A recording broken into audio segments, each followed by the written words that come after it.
1% or less actually make financial independence. So that means 99% of the people are living in a delusion. And if you ask them what are they going to do if I gave them $10 million, what would they do with their life? I guarantee you 2 to 8 million of that will be spent in less than a minute. If you ask them what would they do if they had $10 million, they'd write down all the things. They'd buy that car, they'd buy that trip, they'd buy this. And it was all consumers, all depreciables, all devaluing. As long as they spend their money on depreciables and consumables, they really don't have a real desire for building wealth. They have to invest it and buy things that appreciate value if they want to be wealthy. First of all, you want to find out whatever you've done in your life, how it served you, how it served others, and clear out any shame and guilt. Then you want to sit down and ask, what is it that you're really going to do? Because you're not going to get wealthy unless you're serving people. And if you're not dedicated to serving people, you have a fantasy called wealth. You need to make sure that you really have a value on serving people. You need to have a value on wealth, because if you don't really have a value on wealth, you'll spend it. If you have more of a value on spending it than saving it and investing it, it's going to keep going out the window. Because the money circulates through the economy from those of value at least to those of value at most over time. So you have to value wealth building more than spending. You have to value serving people more than just taking. And you have to be able to be dedicated to something that's really congruent with your values, or you won't stay with it. You won't build momentum and perseverance towards the accomplishment. And people who have a forced automatic savings in place and are willing to consistently study and research because they value wealth building. Warren Buffett by the time he was 11, he already read all the books in the Omaha, Nebraska library on wealth building by the age of 11. He was committed to the outcome. People are really committed to wealth building. They study it, they research it, they mentor under it, they apply it, they have forced savings and investment structures in place. They constantly are trying to serve people, and they want to build a business that lasts. What happens is every human being lives by a set of priorities, a set of values, things that are most important to least important in their life. Whenever they set goals that are congruent and aligned with their highest values, they become the most powerful and effective people they can be. This is when they're the most grateful, the most resilient. This is when they're most disciplined and most fulfilled in their life. Whenever they're living by lower values and trying to inject the values of others or minimize themselves and live by lower value systems, they procrastinate, hesitate, frustrate, and they become, you might say, victims of their history, not masters of their destiny. So you look at how people fill their space. You look at how they spend their time. You look at what they are disciplined about and focused on. You look at where they're most organized. You look at where they spend the most money. You look at what energizes them the most. You look at what they think about, visualize, affirm, and converse with others about most that is in line with what they're creating in life. Look at what they're inspired by, what their goals are, and what they love learning. If you look and find the common threads to those questions, it'll narrow down to what you're dedicated to and what you spontaneously can't wait to get up in the morning and do. Any individual that is setting goals, intentions, that are congruent and aligned with the highest values, they have the highest probability of being spontaneously inspired in the morning to get up and do it.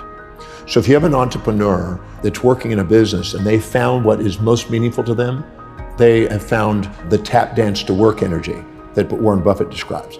As Bill Pollack, who owns Drake Corporation, told me, he says, since 1951, since I found out what I love doing, I've never worked a day since. Now, in addition to that, an entrepreneur also has to find out what their targeted market's highest values are to make sure that they're providing a service that meets those specific needs. So determining your own values and determining other people's values that you want to serve is an essential component, because you're here to be able to find something that serves other people, but it's also meaningful to you. If you find those two, you've got your niche. Now you've got exactly what you would love to get up in the morning and do, and you get to go and do what exactly people want, and you get to fulfill their life.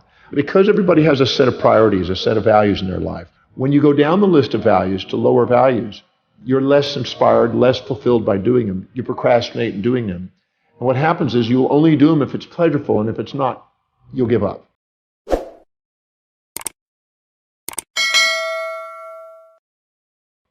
So it's a key is to make sure that everything you do is highest priority, the thing that's most meaningful to you, so you don't give up, you have the resilience, and you embrace pain and pleasure in the pursuit of a great purpose.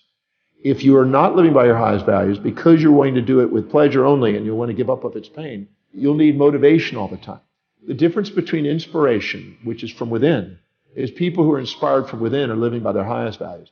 And people that need motivation from without are people that haven't found that highest value and are living by lower values. And they need constant incentives and motivation and only pleasure to keep them going. So I'm not a motivational speaker, and I don't promote motivation because I think motivation is a symptom more than a solution. The animal is always having an impulse for that which is prey and pleasure, and an instinct away from that which is pain and predator. So our animal nature needs motivation. But our truest nature, our human nature, The one that activates the telencephalon in the brain, the executive centers of the brain, which allows you to be an executive and a leader in the world, transcends this pain, pleasure, amygdala reaction of the lower animal within us and allows us to function from an inner core mission that transcends that and allows us to be able to embrace pain, pleasure, support, challenge, ease, difficulties. Any complementary pair of opposites that you face along the way, you turn into on the way. If you're expecting to float across between two buildings, that's unrealistic expectation. Or if you're expecting yourself to do something that's truly not high on your values and not meaningful to you, you'll tend to give up. Or expecting some other human being to do something that doesn't abide by the laws of the universe, or expecting them to live outside their values. Because every human being makes decisions according to what will give them the greatest advantage over disadvantage, greatest reward over risk to their highest values. So if you expect yourself to do something that's not really meaningful to you, it sounds like a neat whim, but it's not really you, you're going to end up self-defeating and end up with the A, B, C, Ds of negativity. Internal anger and aggression, internal blame and feelings of betrayal, internal criticism and challenge, internal despondency, despair, and depression. And these A, B, C, Ds of negativity that you internally have, which some people call negative self-talk and negative self-behavior, is actually a feedback mechanism to make sure we're setting realistic expectations that are aligned with our real values. And we know that it's real if we can see it in our mind's eye, we see the strategy, we know the action steps, and it's obtainable. Now, those are the keys. When you do, you have a realistic expectation. You keep showing effort and evidence of manifesting what you want to manifest. The wisest thing to do is start with simple goals that you achieve and train yourself to do what you say. If you train yourself to do what you say, your piggy banks become biggie banks. Your little action steps become big dreams. And if you live congruently with your highest values, you have the highest probability of achievement and you won't give up on your goals. So if you set goals that are congruent, that are truly meaningful to you, and you start chunking them down into small enough bites, so you just keep doing things and keep rewarding yourself by accomplishing immediate steps, you'll end up manifesting things because you just strategize your way into the bigger game. So I always say that if you chunk the big project down into small bites and then down to everything that's within a time horizon and within your vision to see and do, you'll get it. You just stay with it long enough. If you stay perseverant towards an objective and exemplify action every day towards your objective, sooner or later everybody else kind of dies out and you're at the top. You just got to stay with it. Well, procrastination is the result of three primary things. It's an unclear vision. It is an unchunked vision. It means you're taking on too big a chunk without bringing it down to small enough bites that you can go and get it done. And it's not linked to your highest values. If you take the objective that you have, you make sure it is abide by the laws of the universe, it's doable. You make sure it really matches your highest values so it's linked. And the way you know that is if you can rattle off the reasons why you can do it and how it will help you fulfill your mission fluently. Because if you're fluent, you're congruent. Then you basically make sure it's chunked down into small action steps you can do, and you micromanage until you've proven you can macromanage. That means you do it into small baby steps every single day. If I do this, I'm one step closer. If I do this the next day, I do it one step closer. Break it down into such small steps that it's by the inch, it's a cinch. If you do, you won't procrastinate. Procrastinate means that you've unchunked it, unlinked it, and unclarified it. I think that people who think they're going to be positive all the time are delusioned. Just like a magnet, it has two sides, and you have two sides. And the more you set up a fantasy that has only one side, the more you get depressed when it doesn't match your fantasy. So I'm a realistic guy that sets real goals in real time with a balanced orientation, and I accomplish more by doing it than setting up fantasies and then having nightmares. So I'm not a positive thinking guy. I'm a balanced thinking guy. But when people are down, that you need the positive thinking. But when you're up and you're fantasizing and setting up fantasies and pies in the skies, you need some critical thinking to be able to put you back into reality. So I'm a believer in both sides are needed. So what I did is I did a number of steps. One of them is at the end of the day, I would stop. And if I had this super high day and really thought I'd really done something and really was puffed up and kind of proud, I'd ask, who did I forget to serve today? Who did I not call? What procedure did I not follow? What name did I overlook? What priority did I not hit today? I would ask questions that learn to self-govern myself back down into the center. And if I had a low day and I really thought, wow, what a real crazy day, I would ask, what did I accomplish? Who did I serve? What names did I remember? I would self-regulate. So I would neutralize myself and steady myself. And instead of having volatilities in my business, I had steadiness. I also forced in savings. I didn't wait for profits. I forced profits in.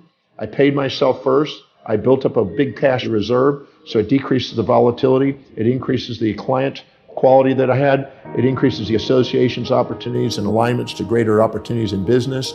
I made sure that I focused on the priorities each day, delegating lower priority things on a regular basis, because if I was going to do low priority things, I was going to keep myself in a low priority position. If you're doing what you love, it was Peter Lynch in his One Up on Wall Street back in the 90s, he said, if you're grateful for your job, if you love what you're doing, you're inspired by the vision, and you're enthusiastically working, that company's going up in value. And if you're going to buy a stock that you visited the company and see those 4 things. If those 4 things are in place, the company's going to go up in value, because that's 4 things that exemplify what's possible and draw and magnetize charismatically people to people who are doing those 4 things. A company can't grow without those 4 things.